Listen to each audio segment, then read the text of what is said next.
preguntar, ¿cómo viviste tú personalmente, tu testimonio, los ataques de Israel-Irán? ¿Dónde te encontrabas y cuál fue tu primera reacción? Y también cuéntanos cómo fue la reacción de la población iraní. Ya. Pues la noche en que nos atacaron era una noche de fin de semana. Hay que mencionar que en Irán los sábados son el principio de la semana y el jueves y el viernes son el fin de la semana. No es como todo el mundo, sino que es un poco diferente. El sábado era un día festivo para nosotros, muy grande. Era el día de la denominación de nuestro primer santo, que es Imam Ali, después de Mahoma, como el primer santo de los chiitas. Entonces, para nosotros era muy importante. Y estábamos en la casa porque el ataque fue en la noche del viernes. Teníamos 2 días de fiesta, o sea, uno de fin de semana y otro del día de la fiesta. Entonces estábamos sentados, eran las 3 de la noche, pero estábamos, ya sabes, como el día siguiente era día festivo, entonces estábamos despiertos, yo estaba conversando con mi papá y de repente oí un sonido aéreo. Mi querido Nicolás, ¿comprendes? Sí, te escucho súper bien. Sigue contando.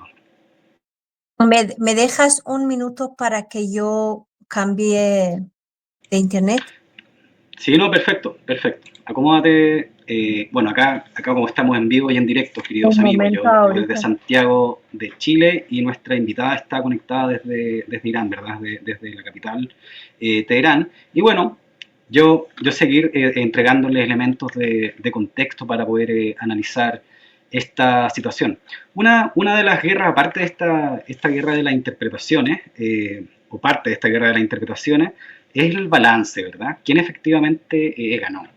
Y acá yo creo que el gran truco, lo vamos a conversar también con nuestra invitada, es que claro, tanto Netanyahu como Trump, digamos, sacan un provecho de este enfrentamiento. Netanyahu porque logra involucrar a Estados Unidos y en la medida que involucra a Estados Unidos, ya lo vimos, lo acabamos de ver, ¿verdad?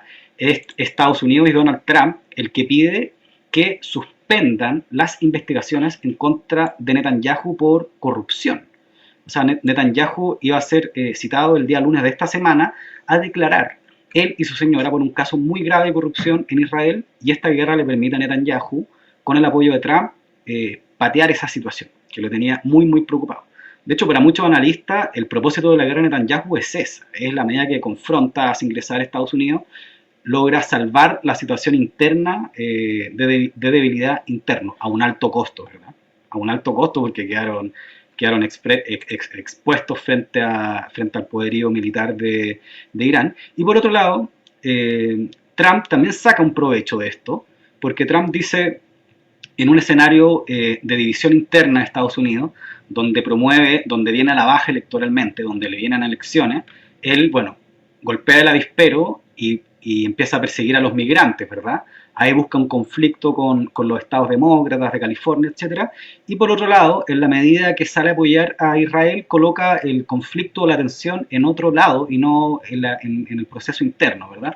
Entonces, claro, tanto Netanyahu como Trump obtienen un beneficio de la situación, pero eso no es lo mismo hacer un balance general del escenario y ver en el escenario general de fuerza quién salió beneficiado. Y ahí Soja, bueno, yo termino este comentario y volvemos a tu testimonio, después vamos a volver sobre esto.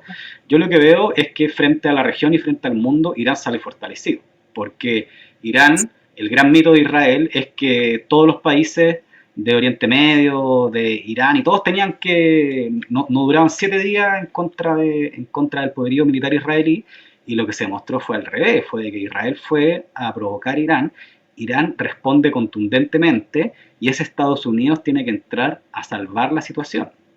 Soja, te cedo la palabra para que retomemos el testimonio, Sí, y después conectamos con estos perfecto. temas más de balance.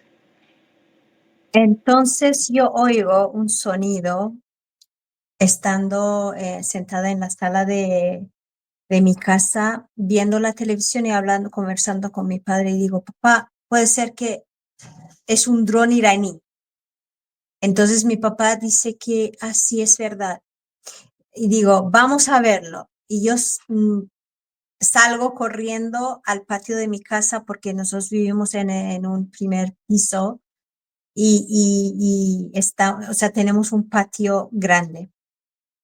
Entonces yo salgo y mirando por el cielo, yo estaba buscando el dron iraní, porque los drones iraníes son muy famosos y yo pensé, bueno, es un dron iraní vigilando la seguridad aérea de Irán, porque estábamos en esta época de que Netanyahu nos había amenazado, pero como que teníamos ya experiencia durante 47 años, nos han amenazado el Estado terrorista de Israel y el Estado terrorista de Estados Unidos.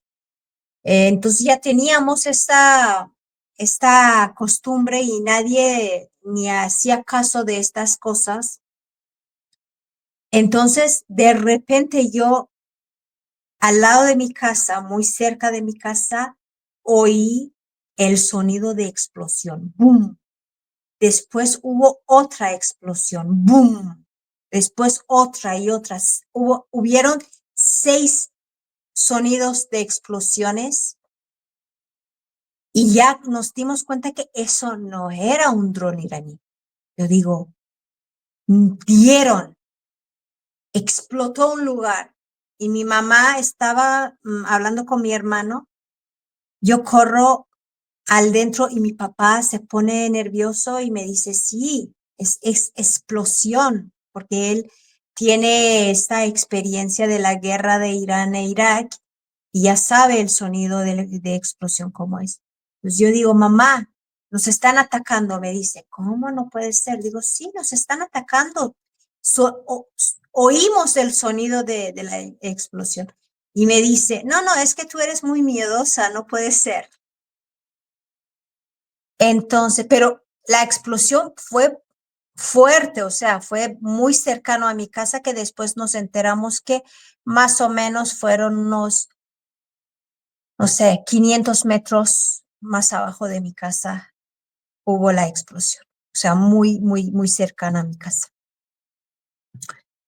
Entonces, yo reviso, chequeo los noticieros todavía porque era tan reciente el sonido de la explosión que en ningún noticiero había ninguna noticia. Entonces yo informo a algunos amigos que tengo en Latinoamérica y digo, oye, nos han atacado, ¿ustedes tenéis alguna noticia allá?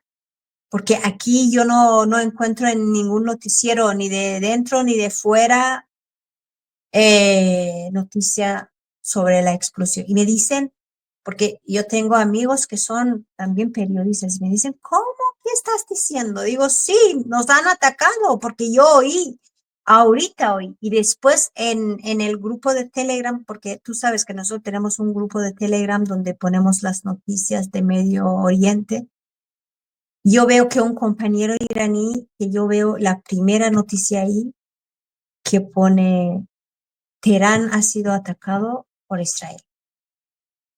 Ya digo, entonces esas explosiones fueron reales, no fue una ilusión mía. Y después me llama una amiga que al lado de su casa bombardearon a un edificio donde vivían algunos militares, pero era un edificio totalmente civil, en la que cuando ya salieron las fotos, vimos a un niño de 5 o 6 años quemado por la explosión, o sea, eh, salió de su apartamento, ha sido tirado por el suelo, pero totalmente quemado el niño, eh, alrededor, o sea, entre los escombros. Y otra imagen que nos impactó muchísimo era una niña de 10 años aplastado entre los escombros con el pelo suelto negro y con la sangre eh, ¿cómo se dice? Enrojecido los cementos de los escombros. Y me dice, Soa, explotó algo al lado de mi casa. ¿Qué fue? Porque mis amigas saben que yo soy la periodista, entonces cuando pasa algo siempre me llaman a mí, ¿qué pasa? Entonces me dice, explotó al lado de mi casa, ¿qué fue? Digo, dicen que Israel los atacó. Me dice, es real. O sea, y ella tiene una niña de 3 años. Entonces estaba tan aterrada y asustada y eran las 3:30 de la noche. Pero toda Teherán como que se despertó. Y ella con su esposo salen a la calle para ver qué pasaba. Y después al día siguiente ya recogen sus cosas y salen para el norte de Irán, que era más seguro por la niña.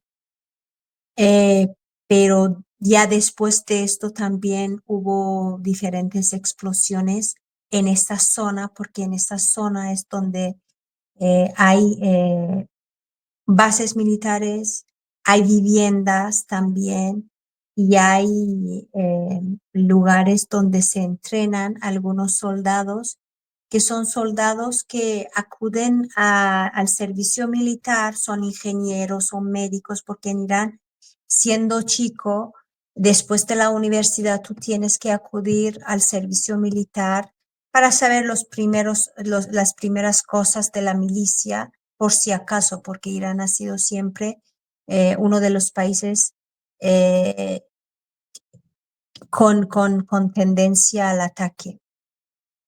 Entonces es por si acaso que ahorita en esas condiciones vemos que fue muy bueno que de nuestros hombres por lo menos supieran lo básico de lo que es una guerra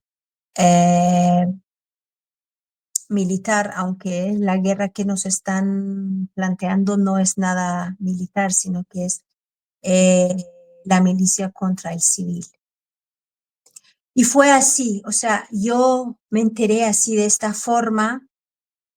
Fueron días difíciles, no por los ataques de los israelíes, porque hubo mucha propaganda que sí, que nos habían alcanzado a llegar a Teherán con sus aviones, que nos habían atacado con sus aviones, que el cielo de Teherán fue como una autopista totalmente abierta para los aviones israelíes y no fue nada real, o sea, todo una mentira porque todas las explosiones que hemos recibido, o sea, hemos soportado y toda esta tragedia desafortunadamente ha sido realizada por los infiltrados, muchos iraníes, muchos otros afganos, porque Irán tiene una población inmigrante afgano de 15 millones de personas. Y han encontrado a 700 personas afganas que trabajaban para Mossad como infiltrados y como espías. Entonces,